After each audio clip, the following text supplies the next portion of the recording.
Let me practice my Lebanese and you tell me if it's good, okay? Everyone asked me and they couldn't believe it. You know. حجرب لبناني وانت بتقلي اذا انا بحكي لبناني كويس. بفهمك. عم بفهم. كيفك؟ كويس، كل شيء ماشي. شو احلى اكلة عندكم؟ هون طبعا. اشهر اكلة لبنانية؟ لبنانية مزة، بحب المزة. مزة عبارة عن ايش؟ حمص، بابا غنوش، هيك شيء مشكل. تبولة كويس. تبولة طبعا. كبة. كله بنحب التبولة.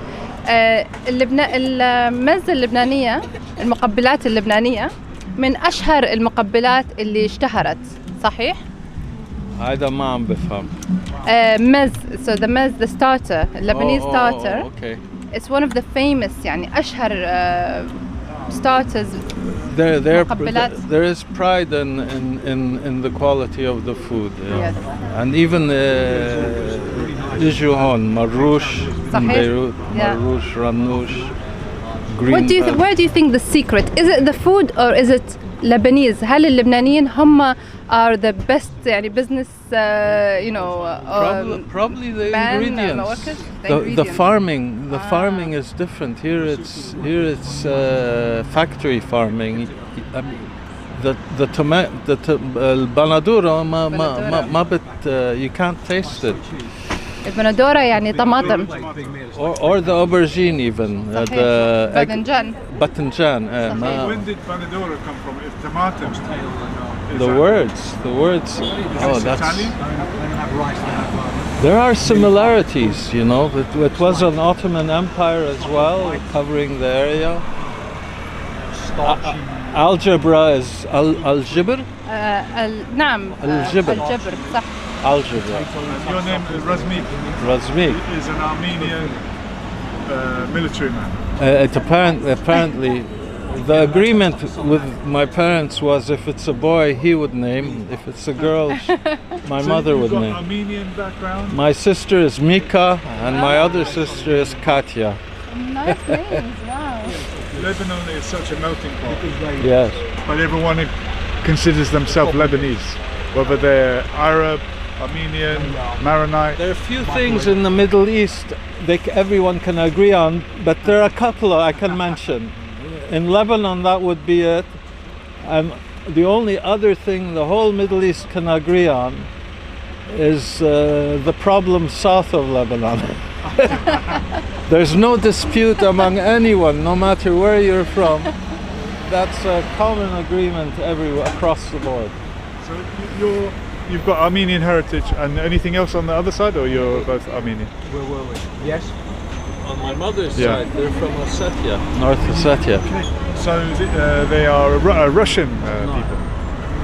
Provinces of Russia. Yeah. You got a Macedonian friend on the way. Yeah, he lives local on Kazaberd Road. South Ossetia, Armenia, Lebanon. All these are troubled spots, or they have been. Yes, they. What about I suppose you could say so. Yes. I'm hopeful for peace everywhere in the world. You know, my mother's side of the family were slightly in trouble with the Chechens and some of the adjoining tribes because they were pro-Tsarist. In other words, they were in the white Russian army and so on. Your family were in the Soviet Union? No, pre-revolution. That was before. On my mother's family, they ran away when the communists came. They headed for the Middle East. Live off the land. No, they headed for Caucasus and then as far away as they could get, because basically they were being executed on the borders. I don't know if you heard that story, but after the war, heard of the Armenian genocide. The English were pushing them back towards Stalin, who was just, So this is Second World War, are we talking? It's complicated, but I'm not going to do it on the camera. It's all right. Because at the same time, I have a grandfather who was living in Moscow. Wow. So my grandmother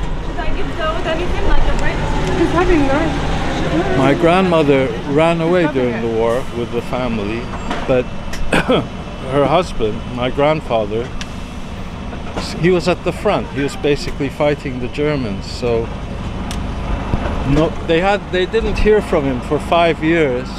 No communication. They assumed he was dead. So the best thing was to get out as soon as possible. That's a long family story. tree. Look, I want to thank you for chatting to me. Okay. Amazing this nation has survived, though. Who? Armenia. Armenia. Who's your biggest ally at the moment? Or the Iranians?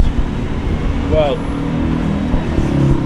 father's opinion was that it was basically surrounded by enemies. Iranian, and the Turks were the big problem. But This is what the Azerbaijani government now are trying to finish what they did before. I think they cleared out.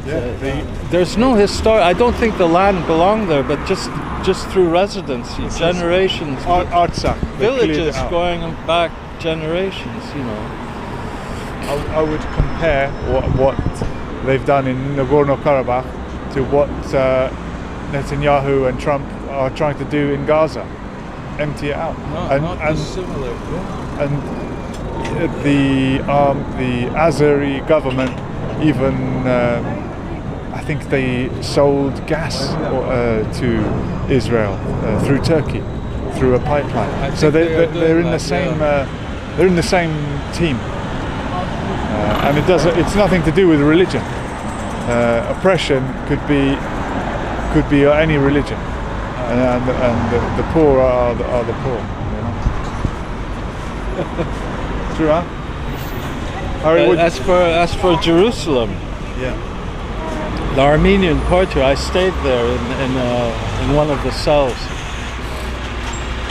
and something happened. I forget what it was. It was, as far as your story about Arafat. Yes. They started ringing all the bells, and it was Palestine Freedom Day. So they were getting away with it up to a point, you know.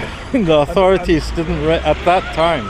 And those Armenians but they're being choked off financially. I mean, there's everyone who can has left. There was it literally was empty quarter. But Armenians have been living in Palestine for over 100 years, and they've never said we need to push out the other people that live here. They try to live in peace with their neighbours, right? From what I saw, and I'm not a historian, I know next to nothing about it, but what would happen was pilgrims used to come to Jerusalem, and the tradition was to bring an artifact. So from the villages in Turkey, they would make the pilgrimage and deposit an inscribed vessel. This was the tradition. As a consequence, the patriarch, who's the equivalent of a pope for the Orthodox, I think they have four archbishops. One's from Antioch, Jerusalem, and one in London, or I forget, in Paris anyway. But yes, they had a large collection of these, and a historian wanted to make document a record of it. And these would be special relics or a holy object. Yeah? They were all very similar. They tended to be tin, a tin pot with some sort of silver veneer on it, inscribed, which I couldn't read the inscriptions. This is great history, my friend. Look, the channel is Sarah Dardasha. Sarah is eating there in the Sarah's background. eating in the I apologize. This food is very good. You know. And today we're sponsored by Pinch of Yemen. Hola, Pinch of Yemen. Hola, Pinch of Yemen. And Northwest London Physiotherapy. Yes. Of course. Get the badge here. You can come and eat and Interviewing get one of the massaged and locals. speak to all the